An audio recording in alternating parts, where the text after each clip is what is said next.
Chers amis, bienvenue dans votre émission Jésus transforme-moi. Alors cette émission a pour objectif de traiter des thématiques de manière approfondie pour que vous ayez une connaissance poussée de la parole de Dieu ainsi que de l'esprit de prophétie. Ce soir, nous avons comme thématique l'origine du péché. Alors j'ai avec moi sur le plateau le pasteur Dufet. Bonsoir. Ainsi que le pasteur Desca. Bonsoir. Nous parlerons d'un verset qui se trouve dans Apocalypse 12, le verset 7 qui nous dit « Et il y eut guerre dans le ciel. Michel et ses anges combattirent contre le dragon, et le dragon et ses anges combattirent. » Alors, nous sommes sur la terre, nous sommes dans une situation où il y a la guerre, la souffrance, la maladie. Nous aspirons à un monde meilleur. Mais selon la parole de Dieu, il nous est révélé qu'il y eut guerre non sur la terre, mais dans le ciel. Comment expliquer ceci, pasteur Desca? Alors, si on parle de l'origine du péché, de cette première guerre qu'il y a eu dans le ciel, c'est vrai qu'a priori, en surface, on peut se poser la question à savoir, mais comment ça s'est produit? Et je ne sais pas si on pourra tout expliquer, mais c'est vrai que c'est assez interpellant de voir que cette guerre a commencé en présence de Dieu, chez des êtres qui avaient été créés parfaits, qui avaient été créés, je l'imagine, à l'image de Dieu, puisque tout ce que Dieu fait est en relation avec sa personne, qui il est, et de voir que dans cet ange-là particulièrement, Lucifer à l'époque, qui par la suite est devenu l'ennemi de nos âmes, eh bien on a trouvé quelque chose, l'iniquité, le péché qui a germé dans son cœur, qui a amené justement cette rébellion, puisque ça ne s'est pas fait du jour au lendemain, c'est vraiment quelque chose qui l'a mûri dans son esprit. La Bible nous le dit, je pense qu'on aura l'occasion de revenir sur le verset d'Ézéchiel, qu'il a été trouvé juste et parfait jusqu'au jour où l'iniquité a été trouvée dans son cœur. Donc, comment l'expliquer? Je ne sais pas si on pourra. D'ailleurs, je crois que Paul présente l'iniquité et le péché comme étant un mystère. Mais c'est vrai qu'il est important, je crois, pour chacun d'entre nous de prendre conscience de cette réalité du péché, des conséquences et aussi de la conséquence ultime qui est la mort. Alors, parce que du fait, beaucoup de personnes se posent cette question, comme le disait le prieur Desca. Alors, comment, dans un monde parfait, dans une atmosphère parfaite, l'intention même du péché naît dans le cœur d'une créature au point de se révolter contre son créateur? Comment nous pouvons, non pas expliquer cela, mais essayer de comprendre dans la mesure du possible ce qui a pu se passer dans sa tête? Alors, il faut dire que Dieu, en créant les anges, les autres êtres, et nous également, il nous a créés sur le même plan, c'est-à-dire capables de communiquer avec lui. Il nous a créés à son image, donc avec des éléments fondamentaux qu'est la liberté. Au point qu'aujourd'hui, toutes les nations reconnaissent ce droit aux hommes. Oui, la liberté. Maintenant, Dieu nous a créés avec la liberté, avec le libre arbitre, qui veut dire la capacité de nous autodéterminer. Parce que Dieu est amour, l'amour ne peut pas s'exiger ni se contraindre, mais simplement être donné librement. Et puisque ces anges avaient été créés libres d'aimer Dieu, intelligents, donc pour comprendre les desseins de Dieu, partager ses desseins, on comprend que, je pourrais dire entre guillemets, c'est un risque que Dieu a pris en créant des êtres libres, sachant qu'il y a cette possibilité de ne pas aller dans la même direction que lui-même il va. Et effectivement, le risque s'est révélé vrai, puisque voici, un premier va penser autrement que lui et va faire les autres tenter de penser autrement que Dieu. Et finalement, ces êtres intelligents vont réfléchir et finalement vont prendre le mauvais parti, celui de ne plus penser comme Dieu pense. Ça, c'est la liberté. Alors, je trouve ça quand même formidable que Dieu, dans toute son intelligence, crée des créatures, enfin, crée des êtres capables de lui dire non, capables de se rebeller. Donc cela prouve de manière directe que Dieu ne crée pas des robots. En fait, il crée des personnes qui peuvent l'aimer de tout leur cœur, en fait. Comment tu exprimes, comment tu ressens cela, en fait? Alors, quand bien même on a pris un texte qui parle de cette guerre qui a commencé dans le ciel, et Pasteur Dufait l'a bien expliqué, cette liberté de choix, je crois, est vraiment un privilège, un cadeau de Dieu. Il n'était pas obligé de le faire, mais c'est vrai que Dieu agit toujours en parfaite harmonie avec son caractère, un caractère d'amour, de partage et aussi de liberté. Mais c'est vrai que sur la terre déjà, au commencement, et quelquefois ça peut être mal interprété, mais la présence des deux arbres dans le jardin justement manifeste cette liberté que l'homme avait de pouvoir décider si oui ou non il suivait la voie de Dieu. Et le fait qu'ils aient pu porter la main et prendre le fruit, en manger, montre simplement que Dieu effectivement désire des êtres, créer des êtres, mais qui désirent et qui veulent le servir.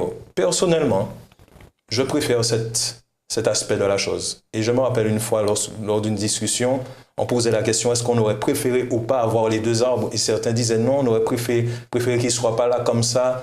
Ève n'aurait pas péché, Adam n'aurait pas péché, on ne serait pas dans la situation. Mais j'ai répondu, j'aurais préféré les deux arbres. Parce que ces deux arbres manifestent justement cette liberté et je suis content aujourd'hui de choisir de servir Dieu, mais pas que ce soit une contrainte. Exactement. Alors, la parole de Dieu ne nous donne pas des détails très poussés, mais on a quand même des éléments. Donc, on a quand même le prophète Ézéchiel au chapitre 28, le verset 13 qui nous dit « Tu étais en Éden, le jardin de Dieu, tu étais couvert de toute espèce de pierres précieuses. » Et plus bas, au verset 14, la parole nous dit que tu étais un chérubin protecteur aux ailes déployées. Je t'avais placé et tu étais sur la sainte montagne de Dieu. Donc cet être n'était pas n'importe quel être créé en fait. C'était quelqu'un qui était, on va dire, en présence même de Dieu. C'est-à-dire que son nom même veut dire porteur de lumière. C'est-à-dire que Lucifer avait comme mission de refléter le caractère de Dieu au monde qui n'ont pas péché.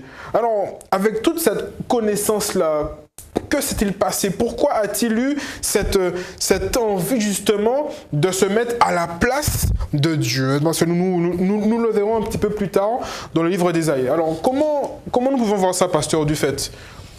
Le texte est bien, et j'aime ce texte-là, puisque seul Dieu qui était présent pouvait nous expliquer ce qui s'est passé et comment les choses se sont passées.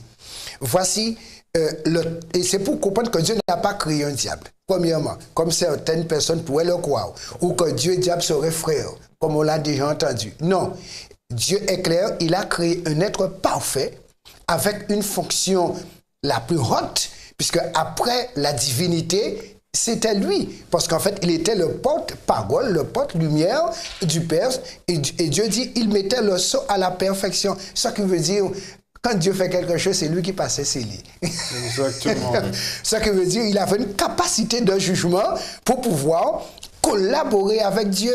Mais justement, en tant qu'on pourrait dire gardien des sceaux célestes, il a trouvé, d'après le texte, que cette fonction était un petit peu trop petite, vu sa prestance, parce que quand on regarde, il est le chef d'orchestre du ciel, il est gardien des sceaux, en fait, il conduit l'adoration des anges, en fait, il était celui qui ramenait tous les anges vers la personne de Dieu.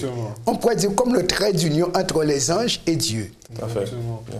Alors, au verset 15, la parole nous dit « Tu as été intègre dans tes voies depuis le jour où tu fus créé jusqu'à celui où l'iniquité a été trouvée en toi. » Maintenant, on parle ici du mystère même de l'iniquité. Comment dans une atmosphère parfaite, l'iniquité naît dans le cœur de cet ange au point même de détrôner son créateur? Comment percevoir cela? Je crois qu'on revient au commentaire du départ. L'iniquité, et Paul le précise, c'est un mystère.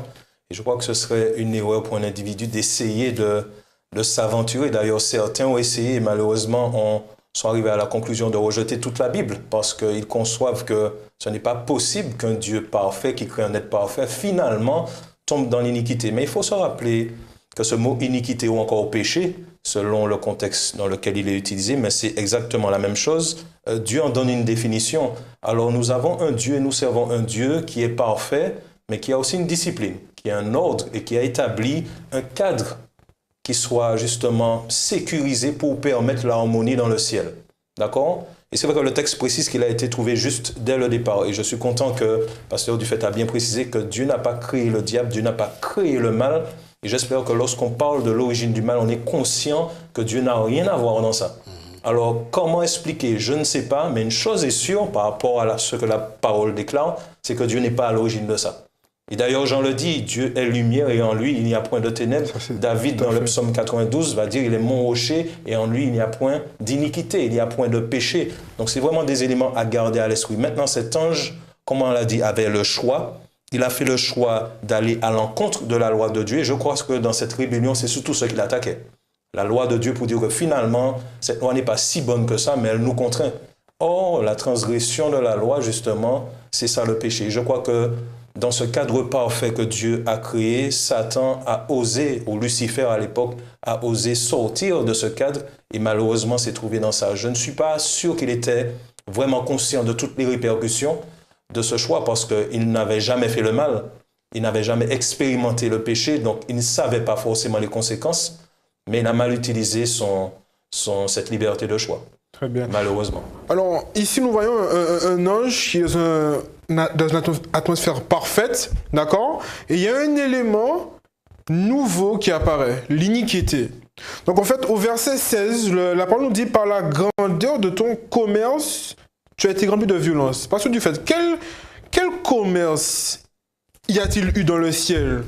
Alors, ce commerce, Jésus l'explicite pour nous.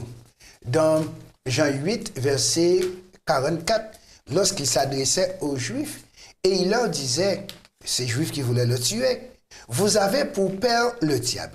Il a été meurtrier dès le départ, il est le père du mensonge. Voici. Et d'ailleurs, le diable a commencé, et ce qui a fait qu'il a entraîné d'autres, par mentir aux autres êtres intelligents. Car pour prendre un intelligent, il faut dire des choses qui soit presque vérité, mais pas tout à fait vérité, pour que l'intelligent qui est en face ne puisse pas discerner où on veut l'emmener. Donc il y a une forme de subtilité en fait. Subtilité. Il ne s'est pas révélé clairement dès le départ. Voilà. Et c'est ça l'iniquité. Donc un rejet de la justice, mais si adroitement fait et présenté que finalement les autres n'ont vu que du feu, ce n'est qu'après avoir été brûlés, ils ont vu que c'était du feu. Mais trop tard. Maintenant, quand Dieu dit, il a été violent, ce qui veut dire, aujourd'hui encore, on parle de violence verbale. La violence était verbale. Donc, c'est-à-dire, la manière dont il s'adressait à Dieu était vraiment virulent. Ah ouais, et c'est ça, par là qu'il a commencé. Il ne peut pas taper Dieu avec ses mains, mais il peut le taper avec sa langue. C'est ça. Alors le prophète Ézéchiel dit, l'iniquité a été trouvée dans ton cœur. C'est-à-dire qu'il a péché. Et selon Jean, le péché, c'est la transgression de la loi. Alors, nous qui sommes sous la terre, nous voyons qu'il y a un gros problème en ce qui concerne la loi de Dieu. Et par rapport à ce que la parole nous dit, nous voyons que ce n'est pas quelque chose qui a débuté sur la terre. Mais nous constatons que cela fait que la loi de Dieu a été remise en question dès le ciel. Alors, comment imaginer cela, là, pasteur? Alors, c'est assez particulier parce que ça a commencé dans le ciel, mais malheureusement, Lucifer ne s'est pas satisfait parce qu'il semble être assez insatiable. Il n'a jamais assez. Parce que s'il avait assez, justement, il se serait contenté de cette grande place qu'il avait déjà. Donc, il ne s'est pas contenté simplement de séduire, parce qu'il était déjà dans une démarche de séduction, comme Pasteur Dufay l'a dit, utiliser de belles paroles, mais qui finalement sont fausses. Mais il a poursuivi cette continuité sur la terre. D'accord. D'accord. Et je crois que le but du diable n'était pas à ce moment simplement de séduire une partie, mais tout le monde. Toutes les créatures de Dieu. Et je crois que les autres planètes, parce qu'il y en a d'autres, ont été séduites. Malheureusement, c'est la nôtre qui a accepté cette séduction. Donc, à partir du moment où il y a péché, forcément, la transgression ou la loi de Dieu est remise en cause et dénoncée. Et je pense que dans ses propos violents qu'il adressait à Dieu, comme je l'ai dit, c'est la loi de Dieu qui était visée et qui posait problème parce que c'est cette loi-là que lui-même, dans laquelle il est sorti. Donc forcément, il faut qu'il défende son point de vue. Si je décide de sortir de cette loi, il faut avoir des arguments. Or, la loi de Dieu est parfaite. C'est ça. Alors, nous lirons dans Ésaïe, chapitre 14, et ensuite nous irons dans Genèse, chapitre 3. Donc, Ésaïe, chapitre 14, nous voyons ici que ce prophète nous donne quelques petits détails supplémentaires pour comprendre un petit peu ce qui s'est passé dans la tête de Lucifer, quels étaient ses projets, d'accord? Donc, nous lisons à partir du chapitre 12, qui nous dit « Te voilà, tombé du ciel à ce brillant fils de l'aurore, tu es abattu à terre, toi le vainqueur des nations. Tu disais en ton cœur, je monterai au ciel, j'élèverai mon trône au-dessus des étoiles de Dieu. » Alors comment expliquer cela? Élever son trône au-dessus des étoiles. Mais que représentent justement ces étoiles, pasteur Dufait?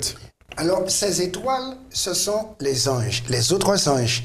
Parce que la Bible nous dit, Jésus a créé trône, dignité et domination. C'est-à-dire une certaine hiérarchie au sein du corps céleste. Et Lucifer, c'était lui qui était le chef de ce corps d'armée. Maintenant, la Bible dit, par rapport à sa position et le trône de Dieu, remarquez bien, il a dit, comme lui, il est créé ange, il est parmi les anges, mais il va élever son trône au-dessus. Donc, il veut sortir du rang d'ange pour monter au rang de Dieu. Voici quel a été son problème.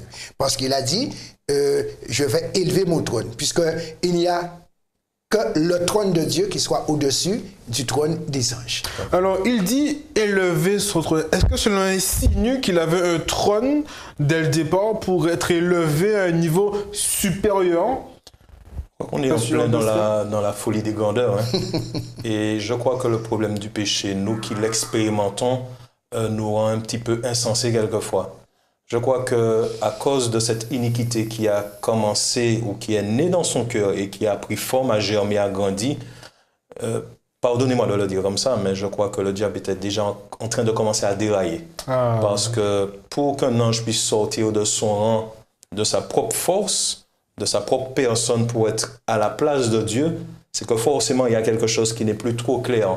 Donc je ne sais pas s'il avait un trône, je ne pense pas, parce qu'il était un ange, que les anges dans la Bible ne sont pas décrits comme des êtres qui ont des trônes et qui règnent, mais ce sont des êtres qui sont au service de Dieu, qui exécutent ses ordres, et que forcément je crois qu'il parle déjà de son projet final, son projet futur, avoir un trône comme Dieu l'a, mais je ne pense pas qu'il l'avait au départ. Donc l'objectif, hein, comme dit le prophète Ésaïe, c'est d'être semblable à Dieu. C'est-à-dire que, comme tu disais, pasteur Dufait, il veut sortir de son cadre de création pour arriver à celui du Créateur.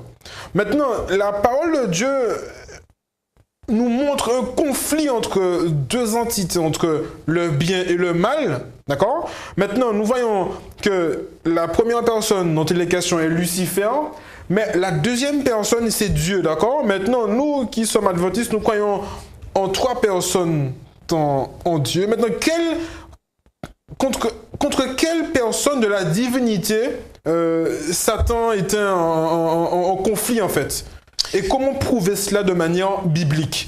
Tout à fait. Alors, on peut dire le thème du conflit par rapport à l'iniquité, comme il est dit, je serai semblable au Très-Haut. Quand on prend la racine hébraïque de cette expression, c'est Michael. Le thème du conflit cosmique, c'était Michael. Or, il y avait un Michael. Donc, la question, Michael, mais Michael, Tout à fait. qui doit être Dieu, mais celui qui est déjà Dieu. Alors, comment l'identifier justement? Voilà. Or, quand on lit Daniel chapitre 12, verset 1, et dans Apocalypse 12, verset 8, verset 7, on nous présente. Donc, dans Daniel 12, verset 1, il est dit, en ce temps-là se lèvera Michael, qui est le défenseur des enfants de Dieu. Donc, dans le conflit cosmique, nous voyons qu'il y a un défenseur. Parce qu'en fait, celui qui était déjà semblable au Très-Haut, c'était Michael. D'accord. C'est ça.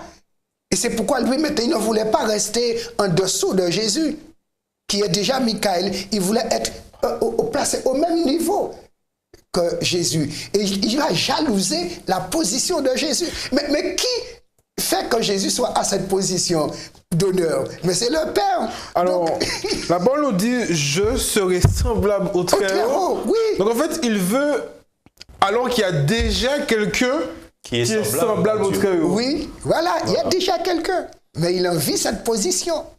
Jalousie. Et on comprend bien que ce Michael a un rôle particulier, et Pasteur Dufait l'a très bien expliqué, puisque l'étymologie même du mot Michael, c'est vraiment qui est semblable à Dieu. Et c'est vrai que dans la référence de Daniel, on dit qu'il se lèvera. Et c'est vrai que cette expression-là est assez particulière, on la retrouve dans Job, lorsqu'il dit « Voici mon Rédempteur est vivant et il se lèvera le dernier ». Se lever, c'est prendre le pouvoir, prendre la domination, se mettre debout et décider. Et c'est vrai qu'il n'y a que Dieu qui a le pouvoir. D'accord? Parce qu'il n'est soumis à qui que ce soit, il reste le Créateur. Et ce Michael-là, au temps favorable, prendra le pouvoir. Et on comprend bien dans le contexte biblique que c'est Jésus qui est cette personne révélée. Et dans le ciel, c'est lui qui était ce Dieu révélé-là dans la personne de Michael. Donc, on voit bien que l'analogie est claire et simple. Et que ce Michael-là, c'est Jésus qui était déjà dans le ciel. Donc on parle de Jésus après dans le contexte des évangiles, mais dans le ciel, c'est bien ce Michel, ce Michael qui était semblable à Dieu, qui est semblable à Dieu, qui est Dieu lui-même. D'accord. Alors pour faire un petit récapitulatif, donc nous voyons à partir d'Apocalypse qu'il y a une guerre non sur la terre, mais dans le ciel. Une créature conteste son créateur au point d'envier son créateur, d'accord? Il cherche à acquérir la place de Michael, qui veut dire être semblable à Dieu. Et ensuite, Ézéchiel nous parle d'un commerce. Donc, Pasteur Dufait, tu disais que... Commerce de parole. Voilà, donc il propageait ses mensonges envers ses semblables, les anges. Maintenant, la parole de Dieu ne nous donne pas de détails par rapport à ce qui a été dit aux anges, mais nous pouvons quand même insinuer, même comprendre, comment dirais-je, ce qui a été dit, parce qu'il a essayé de tenter de la même manière Ève. Donc je vous invite à tourner votre Bible dans Genèse chapitre 3, d'accord? Et nous verrons un petit peu comment le serpent a abordé Ève. Alors, Pasteur Desca, peux-tu lire à partir du verset 1er jusqu'au verset 5? Alors je lis ceci, le serpent était le plus rusé de tous les animaux des champs que l'Éternel Dieu avait fait. Il dit à la femme, Dieu a-t-il réellement dit, vous ne mangerez pas de tous les arbres du jardin? La femme répondit au serpent, nous mangeons du fruit des arbres du jardin. Mais quant au fruit de l'arbre qui est au milieu du jardin, Dieu a dit, vous n'en mangerez, vous n'y toucherez point, de peur que vous ne mouriez. Verset 4. Alors le serpent dit à la femme, vous ne mourrez point. Mais Dieu sait que le jour où vous en mangerez, vos yeux s'ouvriront et que vous serez comme Dieu, connaissant le bien et le mal. Donc, Pasteur Dufait, alors le serpent remet en question l'autorité même de Dieu. Il essaie à travers une manière subtile de semer le doute en reformulant la question, Dieu a-t-il réellement dit? D'accord? Donc on veut semer le doute dans l'esprit de la créature. Maintenant, alors pourquoi justement procéder de cette façon-là? Quand on regarde bien, la Bible dit il va utiliser la ruse. Donc, ruser qui veut dire sachant qu'Ève est avertie de sa présence, mais Ève ne sait pas comment va se manifester cette présence. Donc maintenant, il faut passer inaperçu. De même, il est passé inaperçu avec les anges. Il a entraîné les anges. Maintenant, il faut entraîner Ève, il faut entraîner Adam. Comment? Il va maintenant ne pas venir avec ses deux ailes. Il va venir maintenant, eh bien, par la forme de serpent. Et là, maintenant, la bête va parler. Et Ève, tout de suite, c'est du tape à l'œil. Donc, elle va pas remarquer que c'est un animal qui parle. Elle entre en conversation. Mais remarquez bien, le mensonge, il a voulu être Michael. Il a échoué. Et il est tombé à terre, donc au lieu d'avoir un trône là-haut, maintenant son trône est sous la mer parce qu'il est tombé très bas. C'est ce que Dieu dit, hein? Tu es tombé dans la fosse maintenant. Et ce qu'il dit dans Ézéchiel. Maintenant, il dit à Ève, tu seras Michael. Aïe, aïe, aïe, aïe, aïe. Donc, ayant goûté la chute, Maintenant, il propose la même idée qui a causé sa chute. Tu seras comme Dieu. Tu connaîtras le bien et le mal. Si tu penses au raccourci, un coup de dent dedans. Et finalement, elle va croire. Et voici le mensonge, là aussi, qui a entraîné un tiers des anges, va entraîner Ève et Ève, mettant Adam, le mensonge. Tu seras, mais il ne lui a pas dit nu. Maintenant, alors, nous voyons ici que Satan, comme tu dis, ne prend pas sa forme angélique, hein, il prend une forme animale, en fait. Se déguise. Voilà, il prend un déguisement pour ne pas surprendre Ève. Donc, cela me fait penser de la même manière que Satan nous tente, puisque nous sommes en plein conflit cosmique. Exact. D'accord. Donc, nous attendons à une espèce d'apparition surnaturelle pour dire arrière de moi Satan, alors que justement Satan nous aborde de manière très subtile et nous laissons tomber dans le panneau en fait. Alors comment justement expliquer cela en fait, Pasteur Descar? Je crois qu'il faut être vraiment en accord avec la parole de Dieu et comprendre qu'en tant qu'être humain affecté par le péché, avec beaucoup de limites, beaucoup de déficiences, beaucoup de désavantages, finalement, on est faible dans ce combat. Et je crois que si on doit s'engager dans ce combat, c'est surtout s'engager dans un camp. Et je préconise celui de Michael. D'accord? Satan utilise toutes sortes de subterfuges, de déguisements, et forcément des choses auxquelles nous sommes accoutumés, des choses qui nous rassurent, des choses qu'on aime bien. Et remarquez bien qu'on est une cible vraiment favorable parce que même Jésus a été tenté et il n'est pas venu comme il était. Il est venu en ange de lumière.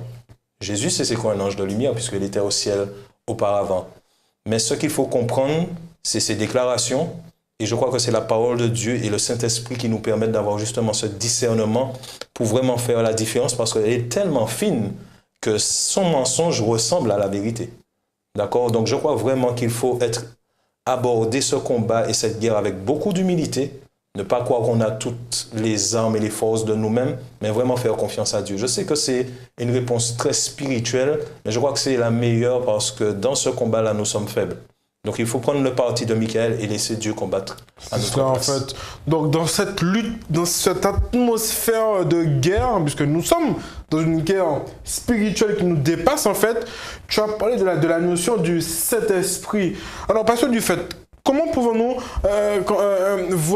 comprendre l'importance du Saint-Esprit dans ce combat qui n'est pas charnel, c'est un combat spirituel? Effectivement, puisque la Bible dit nous n'avons pas à lutter contre la chair et le sang, c'est-à-dire des êtres visibles qu'on pourrait gérer. Effectivement, je te vois venir, je vois ton visage, je dis bon, je dois me préparer parce que son cœur n'est pas content avec moi. Mais là, c'est un esprit, tu ne le vois pas. Donc comment triompher d'un esprit invisible pourtant qui te voit et qui connaît ta nature? À cause du péché, le diable a modifié notre nature pour réagir favorablement au diable. Et ça, c'est terrible, cette réalité. Comment s'en sortir? Et Jésus nous l'a dit, hein, l'esprit est bien disposé. Vous comprenez, vous voulez, mais votre chair est vendue, elle est faible. Et voilà pourquoi Jésus nous a dit, nous devons veiller et prier, c'est-à-dire être vigilants pour voir les approches. Prier maintenant, c'est entrer en dépendance. Et la dépendance, c'est par le Saint-Esprit que la force peut descendre pour nous garder et sauvegarder. D'ailleurs, quand on lit Isaïe 59, 19, Dieu le dit, hein, quand l'ennemi viendrait comme un fleuve, l'Esprit de l'Éternel le mettra en fuite.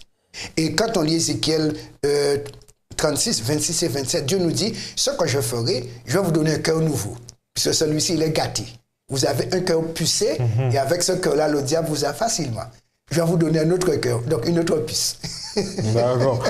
Alors c'est très très bien imagé. Alors pour nos téléspectateurs, hein, vous comprenez très bien que cette émission a pour but d'avoir des connaissances de manière plus approfondie, non pour avoir les connaissances, mais pour être mieux armés dans ce combat qui n'est pas charnel, comme le dit Paul, quand nous n'avons pas à lutter contre la chair et le sang, mais contre des forces qui nous dépassent, qui nous dominent. Notre nature est enclin de manière naturelle à faire le mal. Et donc nous voyons l'importance du Saint-Esprit, l'importance même de la soumission et de la dépendance, car Jean 15, le verset 5 nous dit « Sans moi, vous ne pouvez absolument rien faire. » Maintenant, il y a un petit point, et remarque ce que Dieu dit. Dans votre cœur, je mettrai mon esprit. Parce que là, maintenant, c'est la guerre des esprits. Voilà. Donc, pour contrer l'autre esprit, Dieu met son esprit dans notre cœur, puisque c'est le cœur que le diable vise. Dès qu'il a le cœur, il a tout le corps. Puisque le cœur, non seulement c'est une pompe physique qui nous nourrit et entretient, mais affectivement, c'est aussi le centre de notre personnalité. Donc Dieu nous dit, je vais entrer au cœur de votre personnalité et je saurai accueillir l'ennemi lorsqu'il viendra avec ses mensonges. Et là, le Saint-Esprit, qui est esprit de vérité, dès qu'un mensonge se présente, il est scanné et il va nous demander qu'est-ce qu'on fait. On met en quarantaine ou bien on élimine. C'est lui qui nous dit qu'est-ce qu'on fait. Mais ce n'est pas nous. Donc il est en nous pour scanner la chose qui vient et maintenant pour nous dire qu'est-ce que tu décides.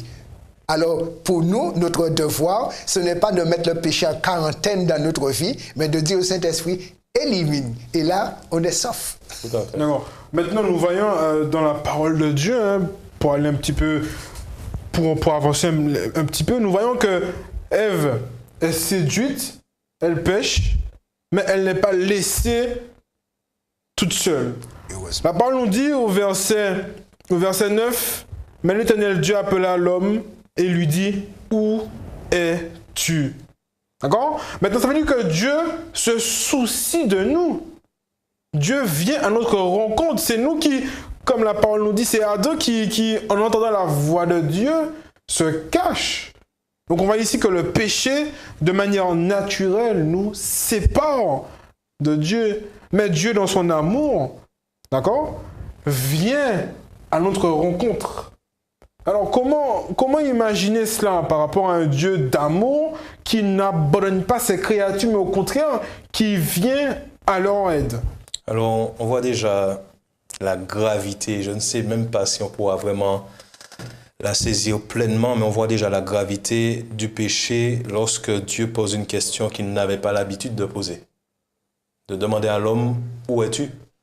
On comprend bien que lorsqu'il venait à la rencontre de l'homme, c'était un plaisir pour lui, c'est-à-dire Adam et Ève, un plaisir pour les deux de venir, mais cette fois-ci, cette séparation fait qu'ils ont tellement honte qu'ils se cachent de Dieu. Maintenant, comme ils se cachent, forcément, ça veut dire que ce ne sera pas eux qui feront le premier pas, que c'est Dieu lui-même. Et comme Dieu est amour, et je crois que Jésus a eu l'occasion de l'exprimer de façon très imagée au travers des paraboles comme la pièce perdue, comme le fils prodigue ou encore la brebis perdue particulièrement. On voit bien que c'est Dieu qui fait la démarche parce que c'est un Dieu d'amour. Donc non seulement il a la toute-puissance, mais c'est surtout son caractère qui fait de cette puissance une beauté. Donc il vient à la rencontre de l'homme, il dit « Où es-tu » Et déjà dans ce chapitre, au verset 15, il donne déjà la solution pour redonner à l'homme la possibilité. Et je précise la possibilité parce qu'il n'a pas imposé à Adam et Ève « Voilà, je vais vous arracher du péché ». Il leur dit « Voici, je vous donne une solution pour vous en sortir. À vous de décider. Je vous donne une seconde chance de revenir dans le droit chemin, dans le bon camp. » Et je vois que c'est là que je vois la puissance et la grandeur de Dieu, que même dans les situations les plus compliquées comme celle du péché, on voit la manifestation de son amour. Et c'est ce qu'il fait. Il va à la rencontre de l'homme, il envoie son fils qui vient sur cette planète pour nous sauver. D'accord, donc, parce que du fait, donc Dieu ne laisse pas l'homme pour son compte, ne laisse pas, ne l'abandonne pas entre les mains de l'ennemi, mais au contraire, il va à sa rencontre, comme la parabole de la brebis perdue, de la pièce perdue, et toutes ces paraboles magnifiques qui nous démontrent l'amour de Dieu. Alors le verset 15, comme tu l'as mentionné tout à l'heure, nous dit « Je mettrai une inimitié entre toi et la femme, entre ta postérité et sa postérité. Celle-ci t'écrasera la tête et tu lui blesseras le talon. » Donc nous voyons ici la solution de Dieu pour retirer l'homme de ce pétrin du péché, parce que du fait. Quel commentaire peux-tu faire par rapport à ce texte, cette promesse de délivrance que Dieu fait à l'humanité? Effectivement, à l'humanité, puisque nous avons le Père de l'humanité qui est là avec son épouse, chargé de remplir cette planète. Et Dieu dit, je mettrai Donc, ça qui veut dire, il va intervenir déjà, puisque le cœur d'Ève a été gagné, le cœur d'Adam a été gagné. Il dit maintenant, vous êtes en amitié avec le diable, je vais jouer dans cela, je vais mettre inimitié entre vous. Parce que si on n'arrive pas à haïr le mal, on ne va pas cesser de faire le mal. Mais nous comprenons bien que ce n'est pas l'homme On ne peut pas qui haïr le a mal de nous-mêmes. quelque chose à faire, c'est Dieu qui met en nous le dégoût du péché. Le dégoût du Tout à péché. fait. C'est cela. Et ensuite, Jésus, il va venir en personne dans la peau d'un homme pour créer cette inimitié. Il va venir chez nous dans la peau d'un homme sans aimer le mal. Et c'est pourquoi, sans propension au mal non plus, le diable va essayer de le faire comme Adam, manger. Mais il a dit, j'ai fait, c'est vrai, mais je ne suis pas vorace. Il n'a pas mangé.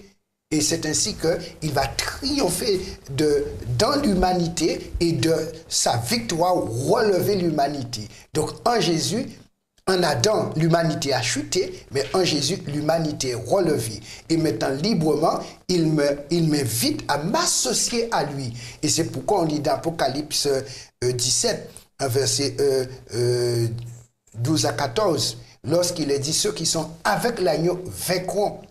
Voilà, c'est être avec l'agneau maintenant qui a vaincu pour assurer ta victoire, mais c'est simplement derrière l'agneau. Et l'agneau combat. Il est ton défenseur. Positionne-toi. Alors, pour conclure, nous voyons qu'il y avait une guerre non sur la terre, mais dans le ciel, d'accord?